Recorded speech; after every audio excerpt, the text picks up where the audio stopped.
नमस्ते, मैं हूं फार्मासिस्ट अवधेश कुमार और यह वीडियो हर उस फार्मासिस्ट की सच्चाई है जो अपने हक, अपनी मेहनत और अपने प्रोफेशन की इज्जत के लिए लड़ रहा है। कहते हैं फार्मासिस्ट वो होता है जो दवा जानता है, लेकिन आज हालात ऐसे हैं कि फार्मासिस्ट को अपनी पहचान के लिए भी संघर्ष करना पड़ रहा है। जब कोई फार्मासिस्ट स्टेट फार्मेसी काउंसिल में रजिस्ट्रेशन कराने जाता है तो वहां कोई सीधी रिश्वत नहीं मांगता।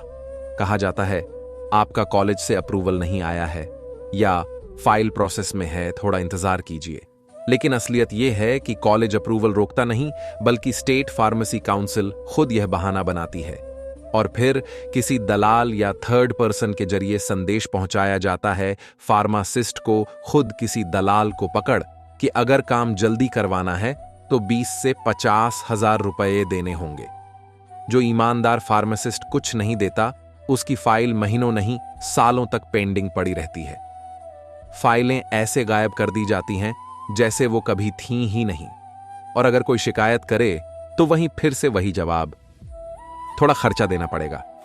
ईमानदार फार्मासिस्ट को मजबूर कर दिया जाता है, क्योंकि जो पैसे नहीं देता उसका रजिस्ट्रेशन अटक जाता है और जो आवाज उठाता है उसे डराया या नजरअंदाज कर दिया जाता है। यही है हमारे राज्य की सच्चाई, जहां डिग्री, योग्यता और ईमानदारी से ज्यादा अब सिफारिश, दलाली और रिश्वत की कीमत लगती है। हर फार्मासिस्ट इस बात को जानता है, लेकिन किसी के पास सबूत नहीं होता। जो बोलता है उसे दबा दिया जाता है और जो चुप रहता है वो सिस्टम का हिस्सा बन जाता है। लेकिन अब वक्त आ गया है डरने का नहीं, बल्कि जुड़ने का, क्योंकि अगर एक फार्मासिस्ट की आवाज दबा दी जाए तो 1000 फार्मासिस्ट मिलकर पूरे सिस्टम को हिला सकते हैं। हम सिर्फ दवा नहीं देते, हम जान बचाते हैं। हमारे हाथ में हर मरीज की सेहत है, तो फिर हमारे प्रोफेशन को दलालों और भ्रष्टाचार के हवाले क्यों किया जा रहा है? किसी भी देश की सेहत उसके फार्मासिस्ट्स की ईमानदारी पर टिकी होती है, और अगर वही ईमानदारी पैसे और सिफारिश के दबाव में खत्म होने लगे तो यह सिर्फ एक पेशे का नहीं, पूरे स्वास्थ्य तंत्र का पतन है। अब वक्त है बोलने का, अब वक्त है एकजुट होने का। हर घटना का सबूत रखिए, तारीख, अधिकारी का नाम, मांगी गई रकम या संदेश का स्क्रीनशॉट। समूह बनाइए और सामूहिक शिकायत कीजिए।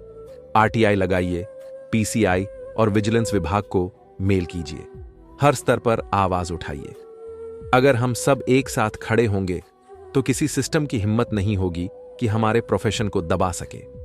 हम सरकार और सभी जिम्मेदार विभागों से अपील करते हैं कि राज्य फार्मेसी काउंसिलों में पारदर्शी और डिजिटल रजिस्ट्रेशन सिस्टम लागू किया जाए। हर आवेदन ट्रैकेबल हो, हर शिकायत का रेफरेंस नंबर मिले और हर फार्मासिस्ट को उसका हक बिना रिश्वत, बिना दलाली और बिना बहाने के मिले। साथ ही सरकार से एक और निवेदन है, आज छोटे छोटे क्लिनिकों और अस्पतालों में डॉक्टर खुद दवाइयां रखकर मरीजों को बेच रहे हैं। हर गली मोहल्ले में ऐसे मिनी क्लिनिक खुल गए हैं जहां न कोई लाइसेंस है न कोई फार्मासिस्ट।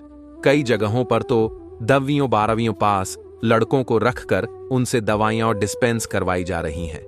ये न सिर्फ गैर कानूनी है, बल्कि मरीजों की जान के साथ खिलवाड़ भी है।